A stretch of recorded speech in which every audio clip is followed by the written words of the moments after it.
Hello, in this video I want to show you how to configure mobile data limit on ZTE Blade A51. And to do this, we'll need to open our settings. Then on top of the screen there's network and internet. Right here we can find our mobile network.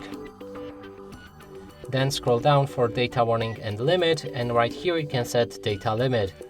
Now, when you click on that set data limit, you can choose the exact amount of that limit and also switch between megabytes and gigabytes. Keep in mind that 1000 megabytes is 1 gigabyte.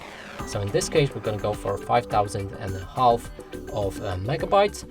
And next thing we can do is to set or disable mobile data warning, and you can choose when you receive it. So right now when I use 2 gigabytes of my internet, I will receive a mobile data warning. There's also option to change the usage cycle, so that means when this limit will restart, and we're gonna go for the first day of the month. And that's it for this video. Hope you like it. Please consider subscribing to our channel, leave a like and a comment below.